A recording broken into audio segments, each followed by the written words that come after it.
entre le point de vue de Kwame Nkrumah et de Modibo Keïta, de Sékou Touré, et le point de vue de Salif, et le point de vue de Nyerere et d'autres points de vue, moi je pense que le point de vue de Kwame Nkrumah, ça nous aurait, à mon avis, ça aurait mené l'Afrique à une autre dimension. Parce que la vérité, ce que Cheikh Anta essaie de montrer, que Nkrumah essaie de montrer, c'est que pour que l'intégration que nous cherchons, l'intégration économique africaine réussisse, il faut que ce soit commandé par une volonté politique. Donc la politique, le primat de la politique, sur la volonté d'aller par l'économie, comme on a dit.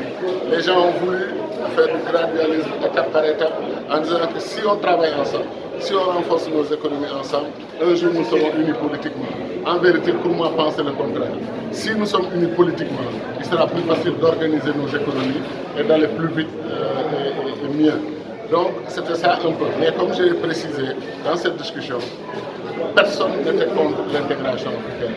On a eu des très beaux exemples de l'UEMOA qui nous ont été très très bien expliqués avec les réussites que des experts africains qui travaillent pour l'Afrique ont réussi à mener, à faire, et qui fait que cette commission est notée et respectée à travers le monde. On a eu aussi le brillant exemple de l'OMVS qui nous a été expliqué en détail. C'est pour dire que l'intégration africaine marche. Des gens comme moi parlent d'une tortue qui a des freins, mais c'est une façon de parler. Comme dans cette conversation, on a fait beaucoup de blagues parce que nous sommes dans la fratrie. J'ai demandé aux candidats à l'élection présidentielle d'être solidaires, qu'on aille ensemble après le deuxième tour. C'est une façon de parler. Ce n'est pas moi de décider ici ce que les gens doivent faire, c'est les candidats, chacun se débrouille. Donc pour que ce soit clair, que ce n'est pas ça l'ordre du jour. On n'était pas venu ici en campagne. On était venu, c'est juste une façon de parler. Voilà. Et ensuite, notre frère ministre ici, Sall, a reçu l'hommage de tout le monde pour ses qualités et pour son travail pour son pays, le Sénégal, et son expertise grandement appréciée. Mais lui non plus n'étant pas invité, il a été invité par nous et on a insisté pour qu'il vienne participer. Et vous avez vu le niveau d'expertise et la qualité de ses contributions. Et vous maintenant, les amis de la presse, on vous remercie.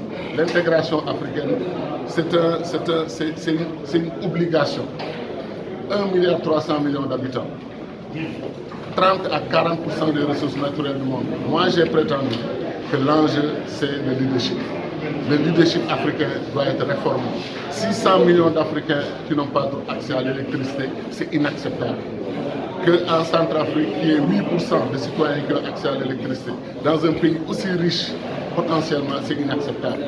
Le fait que l'Afrique n'a pas de siège de membre permanent au Conseil de sécurité, c'est inacceptable. Tout ça, c'est à cause de notre désunion et que j'ai préconisé, comme les Nkrumah, comme les Cheikh Anta, qu'on mutualise les secteurs les plus importants, la monnaie, la défense, la diplomatie, le commerce extérieur, pour l'essentiel. Après ça, tout le reste, chacun peut faire ce qu'il veut dans son territoire. On conserve notre souveraineté, on va pour la subsidiarité. Ce qui est mieux fait au plan fédéral, on le laisse au plan fédéral. Ce qui est mieux fait au plan des États, on le laisse aux États. Et pour le reste, donc, les Africains pourront rejoindre l'Inde, pourront rejoindre la Chine et être parmi les grandes puissances de ce monde. C'est ce qui a été dit ici. On n'accepte pas que des Africains aient faim dans le continent qui est potentiellement le plus riche au plan agricole et autres. Donc l'Afrique a d'immenses potentialités qu'il faut développer. Et nous avons la ressource numéro 1 de l'Afrique, qui n'est pas l'or, qui n'est pas le pétrole, qui n'est pas le gaz, qui est sa jeunesse. 1 milliard de jeunes Africains prêts à montrer leur talent, à amener leur énergie. On peut faire de ce continent une puissance mondiale. C'était ça l'objet. Et félicitations aux anciens parcours qui ont fourni beaucoup de cadres au Sénégal et à l'Afrique et qui sont un exemple d'intégration africaine et de panafricanisme.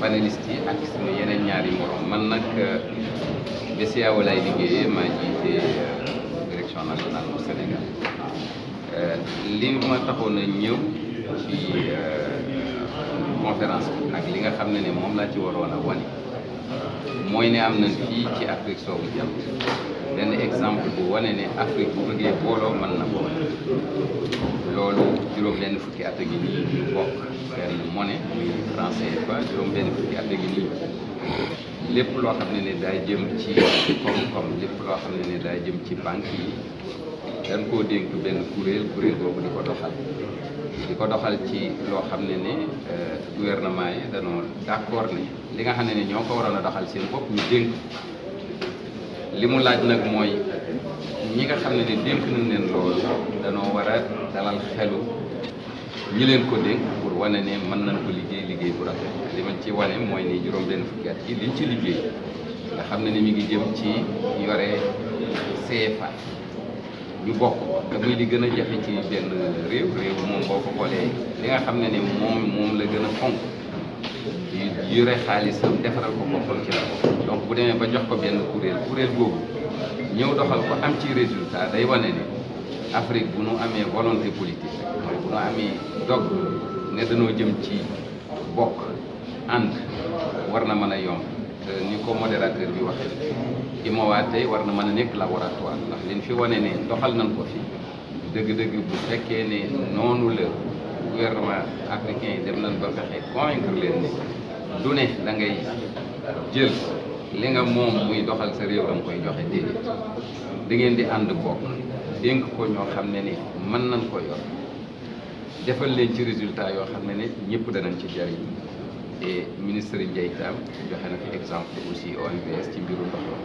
loolu lépp rek day wane ni et Seydou Sy Sall wax na ko bi ni pare yëf yi du ne àndandoo boo xam ne dañuy bokk rek àndandoo ci lépp wala xool ay kuréel yu ñuy jël lu mel ne xaalis bi ñu bokk ko ca pare jël koom-koom bi buñ ko jëlee jël transport jël ndox mi yooyu du yoo xam ne dañuy laalal déedéet war nañ mën a ànd lënkaloo doxal yëf yi te li ñu gëm loolu lay jeexale mooy IMOA wane na man ngeen nekk ay état bi am seen indépendance yore seen i gouvernement yore seen président de la république mais dénk li ngeen gën a fonk muy nu ñuy yore seen xaalis ngeen dénk ko benn kuréel bu ci kuréel bi doxalee ba lim ci ñëpp xam ne lim ci doxal mu ci na ayib lenn loolu mën na jox confiance que yeneen i pàcc ñu jox ko boole ko ci indexation jërë ngeen jëf. Je suis le secrétaire général adjoint de l'Amicale des anciens Fonds. Aujourd'hui, je représente le président de l'Amicale des anciens Fonds qui est en déplacement à Dubaï et pour le bureau de l'Amicale des anciens Fonds. Alors, vous allez organiser cette conférence qui pourquoi d'abord avoir choisi ce thème? Donc, le thème de l'intégration africaine est un thème qui nous tient très à cœur.